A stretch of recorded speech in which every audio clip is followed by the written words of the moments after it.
Hello दोस्तों, आप सभी दोस्तों को मैं फिर से स्वागत करता हूँ अपने चैनल पे जिसका नाम है ऑनलाइन सेवा। दोस्तों, मेरे से ये ज़्यादा सवाल पूछा जा रहा है कि अगर हम सेल या परचेज़ की एंट्री कर रहे हैं और हमारे बिल पे कोई एक्सपेंस भी जुड़ा हुआ है और वो एक्सपेंस इंक्लूड होकर उसके ऊपर जीएसटी कैलकुलेट करा जा रहा है। जैसे मान लीजिए मैंने 10,000 का आइटम लिया और इस 10,000 में मैंने पैकिंग चार्ज लगा दिए 500 रुपये, 1,000 रुपये, या फैट भी लग सकता है। लेकिन आज मैं आपको फैट के कंसेप्ट पे नहीं बताऊंगा कि जो फैट है वो रिवर्स चार्ज के अंदर आ सकता है। तो पहले मैं उस चीज़ को अच्छी तरह देख लूँ कि टैली में उसका क्या एडजस्टमेंट होनी है और क्या एडजस्टमेंट नहीं होनी। तो आज मैं आपको फ्लैट का केस तो नहीं बताऊंगा, लेकिन हाँ पैकिंग चार्ज से रिलेटेड आपको बता दूंगा कि अगर आप सेल कर रहे हैं या परचेज़ कर रहे हैं और बिल पर अगर आपका जो खर्चा लगा हुआ है उस खर्चे को जोड़ के टैक्स कैसे कैलकुलेट करना है। तो इस टॉपिक के ऊपर आज ये वीडियो बनाऊंगा मैं, और ये वीडियो आप पूरा देख लीजिएगा तभी समझ में आएगा, नहीं तो आपको समझ में नहीं आएगा। वीडियो स्टार्ट करने से पहले दोस्तों मैं आप सभी से रिक्वेस्ट करना चाहूँगा कि तो प्लीज़ आप मेरे चैनल को पहले सब्सक्राइब कर लीजिए। सब्सक्राइब करेंगे तो आपका ही फ़ायदा होगा। यहाँ पे जो भी मैं जीएसटी से रिलेटेड जो आजकल मैं वीडियो यहाँ पे बहुत डाल रहा हूँ कि टैली में जीएसटी से रिलेटेड एंट्री वगैरह कैसे करनी है कैसे नहीं करनी, और मेरे कई दोस्तों को प्रॉब्लम भी आ रही है, वो मेरे से कमेंट करके पूछते भी हैं कि इसकी एंट्री कैसे होनी है, जैसे कि आज का जो टॉपिक मैंने आपको बता ही दिया। तो चलिए मैं वीडियो स्टार्ट कर देता हूँ। आप सब्सक्राइब कर लीजिएगा, यहाँ सब्सक्राइब करेंगे तभी आपको पता चलेगा कि हाँ टैली से रिलेटेड एक नई वीडियो मेरे चैनल पे आ गई है और आप उस वीडियो को देखकर फ़ायदा ले सकते हैं। चलिए मैं स्टार्ट करता हूँ। देखिए मैंने कंपनी ओपन करी हुई है चौहान एंड अकाउंटेंट एसोसिएशन का। तो इसके बाद हम अकाउंटिंग इन्फॉर्मेशन में जाते हैं।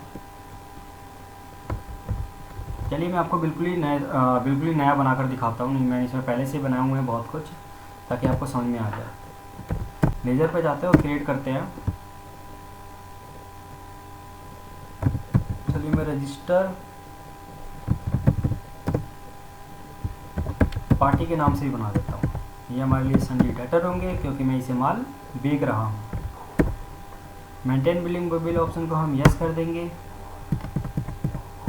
उसके बाद पिन कोड यहाँ मेंशन कर दिया जाएगा, उसका एड्रेस वगैरह, ये यहाँ पे आप एड्रेस वगैरह सब मेंशन कर लीजिएगा। ये सब बताने की ज़रूरत नहीं है, मैंने अपने हर वीडियो में बता रखा है इसके बारे में। उसके बाद जीएसटी नंबर को यस कर दीजिएगा, रेगुलर ले लीजिएगा, और इसका जो जीएसटी नंबर होगा वो यहाँ पे डिफाइन कर दीजिएगा।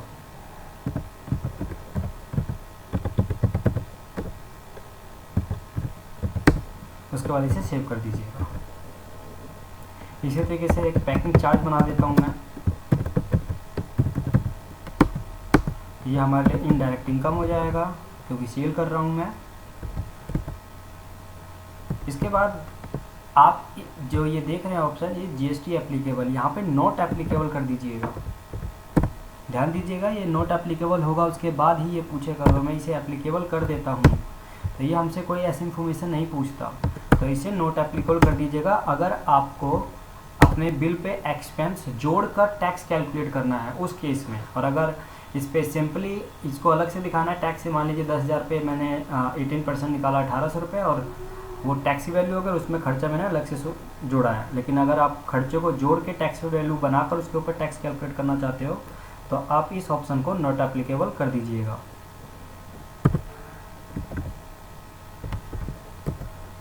इसके बाद यहाँ पे जीएसटी सेलेक्ट कर लीजिएगा। गुड्स एंड सर्विस दो ऑप्शन आ रहे हैं। अगर आप सर्विस दे रहे हैं और सर्विस में कोई अपना एक्सपेंस वगैरह जोड़ रहे हैं, जैसे कि कोई भी हो सकता है, जैसे मान लीजिए मैंने सर्विस दिया और सर्विस मैं चार्टर्ड अकाउंटेंट हूँ, चार्टर्ड अकाउंटेंट मुझे अपॉइंट करा गया, मैं वहाँ पे गया, मैंने उनको सर्विस दिया और मैंने अपना जो भी मेरा भाड़ा वाड़ा लगा था वो भी मैंने उसके अंदर जोड़ दिया और उसके ऊपर टैक्स कैलकुलेट कर लिया। तो उस केस में हम सर्विस लेंगे, और अगर कोई आइटम वगैरह हम सेल कर रहे हैं और उसके ऊपर कोई हम अपना खर्चा दिखा रहे हैं तो हम गुड्स लेंगे। लेकिन अगर इन दोनों से रिलेटेड ही एंट्री कर रहे हैं तो आप बोथ ले लेंगे। तो मैं गुड्स ले लेता हूँ। उसके बाद base on quantity, base on value, आप बेस ऑन वैल्यू लेंगे। देखिए base on quantity, base on value, इन दोनों के बारे में भी मैं आपको बता देता हूँ। बेस ऑन क्वांटिटी का मतलब होता है जितनी आपकी क्वांटिटी है उस क्वांटिटी का जो अमाउंट है उस अमाउंट के ऊपर ये पैकिंग चार्ज कैलकुलेट करना चाहते हो, या फिर अलग से ही उसके ऊपर जो उसकी टोटल वैल्यू बनी है उसके ऊपर आप कैलकुलेट करना चाहते हो। तो मैं बेस ऑन वैल्यू ही ले लेता हूँ। इसके बाद इसे सेव कर देते हैं। चलिए तीनों चीज़ बन चुकी है हमारी। अब अकाउंटिंग वाउचर में जाते हैं, इनवॉइस नंबर डालते हैं यहाँ पे, पार्टी सेलेक्ट कर लेते हैं। इसके बाद यहाँ पे जैसे कि कंप्यूटर लिया हुआ है मैंने, अब कंप्यूटर में चेक कर लेते हैं कितना टैक्स डिफाइन किया हुआ है। 18%, ठीक है। मैंने इसलिए चेक करवाया ताकि आपको कैलकुलेट करके क्रॉस चेकिंग के थ्रू भी बता पाऊँ।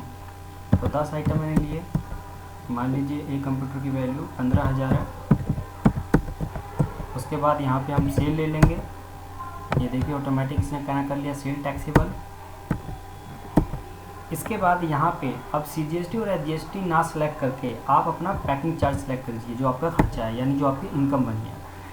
अगर परसेंटेज डिफाइन करना है तो यहाँ 2 लिखकर, जैसे मैंने 2% लिखा तो वो उसके ऊपर कैलकुलेट कर लेगा। और अगर आपको वैल्यू दिखानी है तो यहाँ पे 0 कुछ भी ना करके यहाँ सीधे सीधे अमाउंट दिखा दीजिएगा, जैसे कि 5,000 रुपये इसके ऊपर मेरा पैकिंग चार्ज लग गया। अब यहाँ पे आप CGST कैलकुलेट करिए और SGST, ठीक है दोस्तों। तो देखिए जो कैलकुलेट हुआ वो कितना हो गया हमारा, 0, 5, 10, 0, 9, 9, 18, 1, 19, 13, 26, 27,000। 27,000 के आसपास हमारा जो है ये कैलकुलेट हो गया। तो देखिए हम देखते हैं, मैं क्रॉस चेकिंग करके कंट्रोल एन दबाइए। 1,50,000 और 5, 1,55,000 बनते हैं हमारे। इसका मल्टीप्लाई अगर मैं 18% करूँ, क्योंकि इसके ऊपर मैंने 18% दिखाया था, तो कितना आया, 27,900। और यहाँ पे कितना कैलकुलेट हो रहा था हमारा, सेम, यानी इसने इसके ऊपर ही कैलकुलेट कर लिया।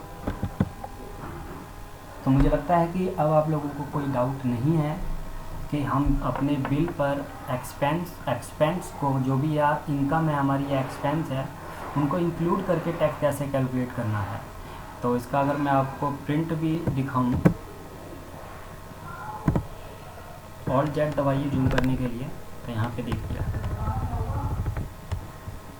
ये हमारा कंप्यूटर का वैल्यू है, ये हमारे पैकिंग चार्ज है।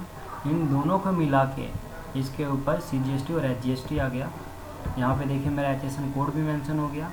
टैक्सेबल वैल्यू 1,55,000, क्योंकि इन दोनों को जोड़ेंगे तो 1,55,000 ही होगा। सेंट्रल टैक्स में 9% चला गया और स्टेट टैक्स के अंदर 9% चला गया। उसके बाद आप ये बिल निकालिए और अपने पार्टी को दे दीजिए।